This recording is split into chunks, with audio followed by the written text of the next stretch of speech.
25-30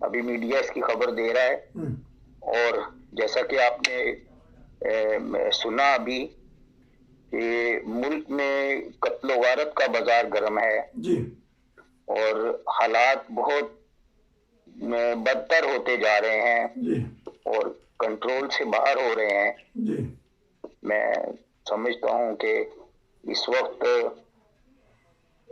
مذہب کے نام پہ جو قتل و غارت ہو رہی ہے وہ بڑی تکلیف دہ ہے، جی اور حکومت کو اس کا نوٹس لینا چاہیے.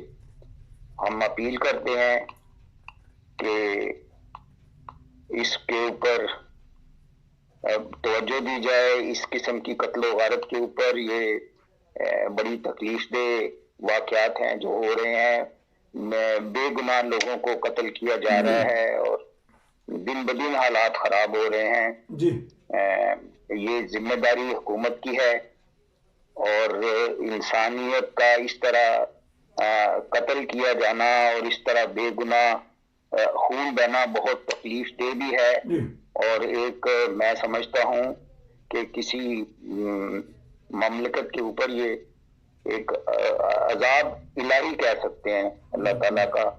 تو اللہ تعالیٰ فضل کرے اور یہ ہمارے حکمرانوں کو اللہ کرے کہ اس طرف وہ توجہ کریں اور ان کی آنکھیں کھلیں آمین. اور قاتلوں کو نہ صرف گرفتار کیا جائے بلکہ عبرتناک سزا دی جائے تو یہ قتل و غارت کا سلسلہ رک سکتا ہے. اللہ کرے کہ ہمارے حکمرانوں کو اپنی ذمہ داری کا احساس ہو. جی ہاں جی، نائن بردر کی طرف سے اور آپ کی طرف سے ہم ان کی فیملی کے غم میں برابر کے شریک ہیں. یقیناً آپ بہت غمگین ہیں اس وقت، سوگوار بھی ہیں. ہم یہاں دور بیٹھے دعا ہی کر سکتے ہیں اور حکمرانوں کو توجہ دلا سکتے ہیں. تو جس کو بھی اب ایک اندھا قتل سمجھا جائے گا، کس رخ یہ پولیس جو سی ہے تفتیش کرے گی، کیا ہوگا یہ، کیونکہ آپ قانون دان ہیں، جانتے ہیں کہ. اور پھر انہوں نے اپنی سیکورٹی کا انتظام معقول کیوں نہیں کیا ہوا تھا، جس طرح آپ نے کہا کہ ممکن ہے کہ ان کے ساتھ ہی کوئی سفر کر رہا ہو. آپ دیکھیں گے اس کی تفصیل تو مجھے معلوم نہیں ہو سکی بالکل. میں نے ٹیلی فون کیا بھی ہے ربا میں ایک دوسرے دوست کو جو ایڈوکیٹ ہیں، جی تو انہوں نے بتایا کہ اس بچے کا یعنی بابر محمود کا ایک بھائی بھی وکیل بن چکا ہے، ایک بھائی اس کا مربی سلسلہ ہے. تو بڑے مخلص ہے، ایم ڈی فیملی ہے یہ. اللہ تعالیٰ فضل کرے. بہت ہی بڑا دکھ کی بات ہے پسماندگان کے لیے. تو ہم یہی کر سکتے ہیں اور توجہ دلا سکتے ہیں حکومت کے لیے. حکومت کو بھی اپیل کر سکتے ہیں کہ اس قسم کے واقعات کو روکا جائے اور ملک میں امن و امان بحال کیا جائے. یہ میں سمجھتا ہوں کہ یہ سلسلہ جو ہے اب رکنا چاہیے. یہ پورے ملک میں اس قسم کے حالات جو ہے وہ کنٹرول سے باہر ہو رہے ہیں. کراچی میں بھی حالات بہت خراب ہیں، اور یہ ربا میں جو آج قتل ہوا ہے یہ بھی اپنی نوعیت کا بڑا عجیب واقعہ ہے. ابھی تک یہ سنا ہے کہ پولیس نے اسکواڈرن کیا ہوا ہے اور تفتیش ہو رہی ہے. دیکھیں کیا خبر آتی ہے. جو کچھ بھی ہوگا وہ انشاءاللہ دوستوں کو بتاتے رہیں گے. جی آپ ان کے والد کا بھی، کیونکہ پروگرام ہو ہی رہا ہے، ان کا بھی ذکر خیر کیا جائے، کر لیتے ہیں.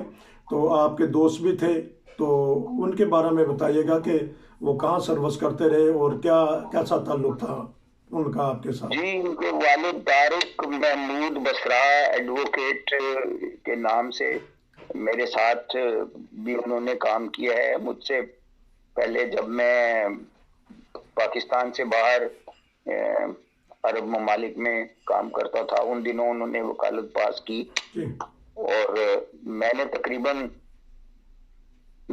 10 سال ہم دونوں نے، ان کے والد صاحب یعنی طارق محمود بسرا نے اور میں نے تقریباً 10 سال اکٹھے کام کیا ہے، ایک ہی جگہ پہ ایک آفس میں کام کیا ہم نے.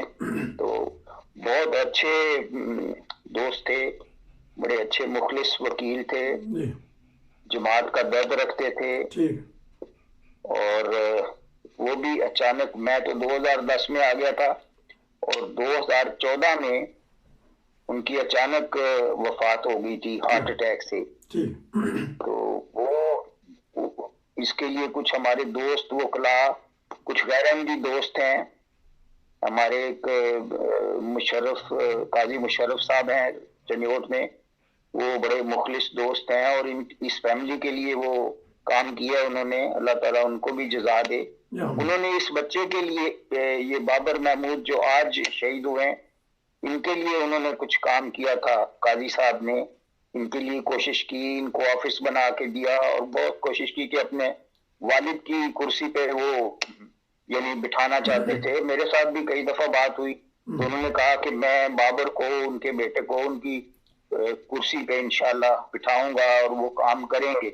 تو اس بچے نے کام شروع کر دیا تھا. وہ میری تو غیر حاضری ہے ابھی تک، پاکستان میں جا نہیں سکا، لیکن وہ بچہ وکیل بن کے اور اچھا کامیاب وکیل تھا اور کام کر رہا تھا. بڑے مخلص دوست ہیں یہ. لیکن ظالم قاتلوں نے کیوں کیا، کیا ہوا، کیا اس کے پیچھے کہانی ہے، کیا دشمنی تھی یا صرف مذہب کی بنا پر یہ ہو رہا ہے، تو دیکھیں کیا تفتیش ہوتی ہے. ٹھیک. تو جس طرح کہ آپ قانون سے تعلق رکھتے ہیں، آپ کا وسیع حلقہ ہوتا ہے. بہت سارے ماشاءاللہ ہمارے شرفاء ہیں جو غیر جماعت ہیں، نان احمدی ہیں، وہ کھلم کھلا بھی اللہ کے فضل سے اظہار ہمدردی کرتے ہیں. جہاں بھی ان کا بس چلتا ہے وہ تعاون کرتے ہیں، جس طرح بھی آپ نے ذکر کیا. تو اس بچے کے بارے میں جس طرح آپ نے بتایا کہ ان کے 3 آفس تھے، لالیاں، احمد نگر، چنیوٹ، یا اس علاقے کے وہ کیسز لیتے تھے؟ جی وہ میں پوری ڈیٹیل تو نہیں جانتا، لیکن یہ مجھے پتا ہے کہ میں یہ آفس جو ربوہ میں تھا، جب چنیوٹ ڈسٹرکٹ بنا تو اس وقت سب تحصیل آفس لالیاں میں بنا تھا. جی. تو ہمارے ان کے والد صاحب نے، طارق محمود بسرا نے وہاں پہ آفس بنایا تھا لالیاں میں. وہی آفس پھر ان کے ہاتھ میں آ گیا، ان کے کام آیا، وہ انہوں نے کام کیا بابر محمود نے جو آج شہید ہوئے ہیں. یہ انہی کا آفس تھا طارق محمود کا. اور میں نے اور طارق محمود نے اس وقت چنیوٹ اور ربوہ میں زیادہ کام ہوتا تھا، لیکن میں جب آ گیا ہوں، جب چنیوٹ ڈسٹرکٹ بنا ہے تو پھر ربوہ میں کام کم ہو گیا تھا. پھر چنیوٹ اور لالیاں میں زیادہ کام تھا وکیلوں کا. جو بھی وکیل ربوہ میں رہنے والے وکیل تھے تو ان کا کام زیادہ تر لالیاں یا چنیوٹ میں ہوتا ہے، کیونکہ چنیوٹ ڈسٹرکٹ ہے اور لالیاں سب تحصیل ہے، اس لیے سب آفس ہے وہاں پہ. سول کورٹ ہے، سول جج ہے، میجسٹریٹ ہے، سب